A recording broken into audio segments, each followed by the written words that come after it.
Wine drinking at Mohegan Sun for Wine Fest, and we're going to transition into the kitchen with Chef William Kovel, who's going to be there this weekend.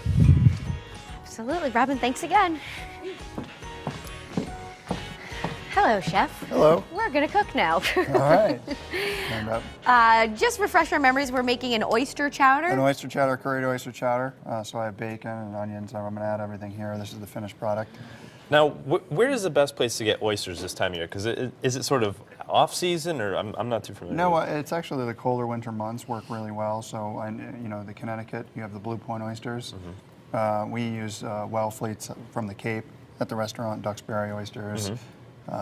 So you're a Red Sox fan, I'm assuming. Yeah. In that you live in Boston. I follow, but I sister's a never Red really Sox go. fan. Yeah. Okay, all right. And this weekend you're going to be at Mohegan Sun Wine Fest, which is a huge event. Really Teresa fun. and I have been there before. You've been there before too, right? This is Yes. How many years have you done this? This is my third year, so it's a great event. I think it's the best wine and food kind of event in the whole region. Wow. Really Sure. spectacular. Do you get to drink the wine? I try a little bit, but I'm mostly working the whole time. Not too much, not too All much. right, well, how do we get cooking here? So we start off, I've started the bacon with some butter already. We're just gonna add some onions, some celery, and some potato. Classic kind of chowder accompaniments.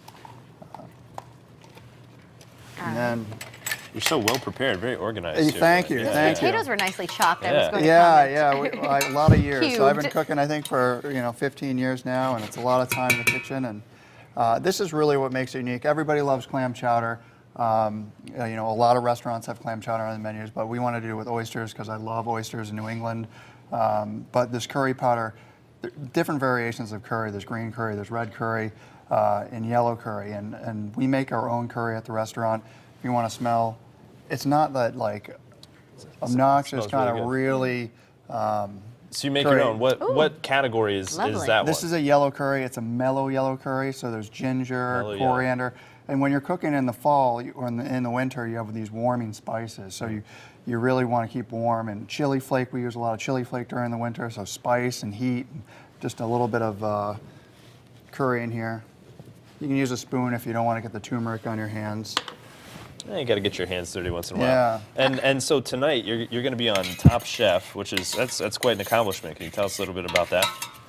It's great. I think it's they chose the restaurant to host the last episode of the season in Boston. They really showcased a lot of places around the city and Massachusetts, like Plymouth Plantation. It's got to feel good. They went to Southie, Tom Colicchio, and that's a great show. So they Sure. really did a fantastic job. Cool. And we're on it, and you might even see me on the Oh, show. we're going to have We to might. tune in. Yeah. So Is this a pretty popular dish at your restaurant? It is. We serve it for a lunch edition or a lunch soup du jour. And we actually, it's really popular. We add the oysters last minute, but I'm going to add a little bit of flour. So we already have the fat, the butter, and the bacon grease in here. And we add we're making something called a roux. Oh, like gumbo. Gumbo, right? yeah. Same idea? All traditional chowders have a little bit of flour and thicken. You can use cornstarch and slurry if you wanted to at the end if you didn't want to add the gluten component. Now what's slurry?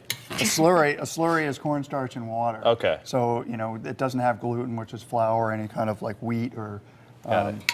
And a lot of people have an intolerance to it. So you're going to let this cook out for about 3 minutes when the flour, kind of cooks out, and then we're going to add a little bit of clam juice and fish stock that we have, and that will actually thicken the chowder. All right. All right. Starting to smell great. Yeah, the curry really is all toasted and all aromatic. When the chowder comes up to a boil, it will really thicken, and then we're going to add some half and half. So I use half and half at the restaurant just for a little bit of a lighter preparation. You can use heavy cream or milk. Just to thicken it up a little Just bit, to right? thicken it up,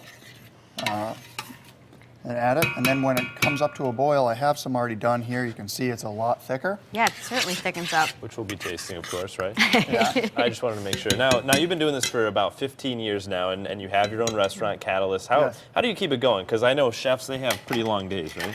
Very long days. So we have, I have a very large staff. I have a staff of 65. 60, oh my gosh. I have I have chef de cuisine, 2 sous chefs, myself, 7-day operation. But it's an average of 12 hours a day, Yeah. 5 to 6 days a week. So it really keeps But it's you working busy. out for you. Keeps you busy. You're a busy guy. Yeah, so That's this good. one, this chowder is already done. It's already come up. It takes about 20 minutes from start to finish. Okay. And we have some oysters here. These are shucked oysters. These are just Wellfleet oysters from the Cape.